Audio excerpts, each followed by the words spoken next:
Charles Bukowski एक अय्याश आदमी था। वो शराबी, जुआरी और जिंदगी से हारा हुआ इंसान था और दिन अगर बहुत ही खराब हो तो वो कभी कभार शायर भी बन जाता था। बुकोवस्की को राइटर बनना था, पर उसने जब भी अपने आर्टिकल्स पब्लिशर को भेजे तब उसे हर बार रिजेक्शन ही मिलता था। बुकोवस्की दिन भर पोस्ट ऑफिस में काम करता और अपना कमाया हुआ पैसा ऐसे ही उड़ा देता था और उसने ऐसे ही अपनी जिंदगी के 30 साल बिताए। जब बुकोवस्की 50 साल का हुआ तब किसी छोटे पब्लिशर की नज़र बुकोवस्की पर पड़ी। जब बुकोवस्की ने उसे लेटर लिखा तो उसमें लिखा था, मेरे पास सिर्फ 2 रास्ते हैं, या तो पोस्ट ऑफिस में रुकना या फिर बाहर निकलकर लिखना, फिर चाहे उसके लिए मुझे खाना भी ना मिले। उसके बाद बुकोवस्की ने राइटर के तौर पर बहुत नाम कमाया। बुकोवस्की की स्ट्रगलिंग लाइफ हर एक इंसान का सपना कैसा होता है, इसका एक बहुत अच्छा एग्जाम्पल है। एक आदमी खुद को जो चाहिए वो पाने के लिए स्ट्रगल करता है, वो कभी हार नहीं मानता और आखिरकार उस आदमी को वो मिल जाता है जो उसे चाहिए। पर अगर ऐसा है तो बुकोवस्की के मकबरे के ऊपर ऐसा क्यों लिखा है, डोंट ट्राई टू मच। अजीब है ना? उसकी वजह कुछ ऐसी है, बुकोवस्की चाहे कितना भी सक्सेसफुल हो पर वो एक लूजर था और ये उसे भी अच्छी तरह से मालूम था। और उसे ये मालूम होकर भी वो रुका नहीं। उसने उस सच्चाई पर लिखा। वो जो कुछ था उससे ज़्यादा उसने बनने की कोशिश नहीं की।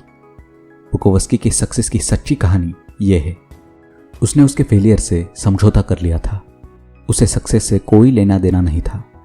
इतना सक्सेसफुल होकर भी वो जैसे का तैसा जुआरी, शराबी था। वो सक्सेसफुल बना इसलिए वो अच्छा आदमी बना, या अच्छा आदमी था इसलिए वो सक्सेसफुल था, ऐसी बात नहीं है। दरअसल इस दुनिया में हमारे एक्सपेक्टेशन बहुत ही अनरियलिस्टिक होते हैं। खुश रहो, स्वस्थ रहो, औरों से ज़्यादा अच्छा काम करो, ज़्यादा अमीर बनो, ज़्यादा पॉपुलर बनो, परफेक्ट बनो, इतने परफेक्ट बनो कि सुबह सुबह टॉयलेट में 24 कैरेट का सोना निकलना चाहिए, और फिर सुबह सुबह अपने हेलीकॉप्टर से ऑफिस जाकर पृथ्वी की रक्षा करने वाला काम करो। पर ज़रा एक मिनट रुको, हमारे ये सारे एक्सपेक्टेशंस हमें सिर्फ यही बता रहे हैं जो हमारे पास नहीं है।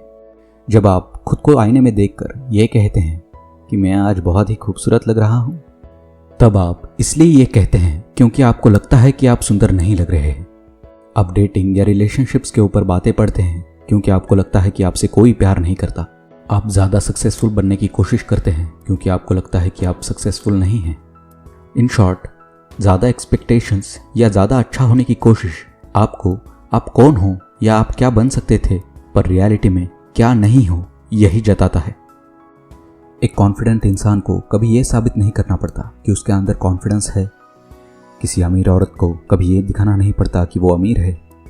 ये दुनिया आपको चिल्ला चिल्ला कर यही कहती है कि अच्छी लाइफ चाहिए तो ज़्यादा चाहिए, ज़्यादा प्रॉपर्टी चाहिए, ज़्यादा ये चाहिए, ज़्यादा वो, ज़्यादा ज़्यादा ज़्यादा ज़्यादा। अगर आपका कलीग किसी अच्छी सी जगह छुट्टी पर गया तो उससे अच्छी जगह कैसे जाया जाए, और अगर नहीं गए तो बहुत ज़्यादा फ़र्क पड़ेगा। पर क्यों फ़र्क पड़ता है? और अगर हमें फ़र्क पड़ना ही है तो हमें कम से कम बातों से फ़र्क पड़ना चाहिए जो ज़्यादा रियल और इम्पॉर्टेंट हो। दरअसल हमारा दिमाग बहुत अजीब है। अगर आप इसे खुला छोड़ दो तो ये आपको पागल बना देगा। एग्जाम्पल के लिए सोचिए, आप किसी से जवाब मांगना चाहते हो कि तुमने ऐसा क्यों किया, और आप ये सोचकर परेशान हो रहे हो, और फिर आप खुद से ही ये कहते हो, मैं इतना परेशान क्यों हो रहा हूँ। मतलब आप परेशानी से परेशान हो गए। ए छोटे, जा विस्की लेके आ। चलिए एक और एग्जाम्पल लेते हैं। मैं कितना बेवकूफ़ हूँ, मुझे रोकना चाहिए। अरे मैंने खुद को बेवकूफ़ कहा, कहीं मैं सचमुच तो बेवकूफ़ नहीं हूँ। मुझे खुद को बेवकूफ़ नहीं कहना चाहिए। मैं फिर से वही कर रहा हूँ, देखा मैं कितना बेवकूफ़ हूँ। शांत हो जाओ दोस्त, इंसान होने की निशानी है ये। ज़्यादा से ज़्यादा अच्छी चीज़ों की इच्छा एक बुरी चीज़ है, और बुरा एक्सपीरियंस एक अच्छा एक्सपीरियंस है। इसे बैकवर्ड्स लॉ कहते हैं। आप जितना खुश होने की कोशिश करोगे आप उतने ही अनसेटिस्फाइड हो जाओगे। लाइफ में मीनिंग ढूंढते रहोगे तो लाइफ कभी सही मायनों में नहीं जी पाओगे। In short, don't try too much. आपको अगर ये वीडियो अच्छा लगा तो लाइक कीजिए, शेयर कीजिए और सब्सक्राइब कीजिए। एक रात वो बिना किसी को बताए महल की वो दीवार लांघकर अपने सेवक के साथ रथ में निकल गए। उन्हें देखना था कि उन ऊंची ऊंची दीवारों के पीछे क्या है।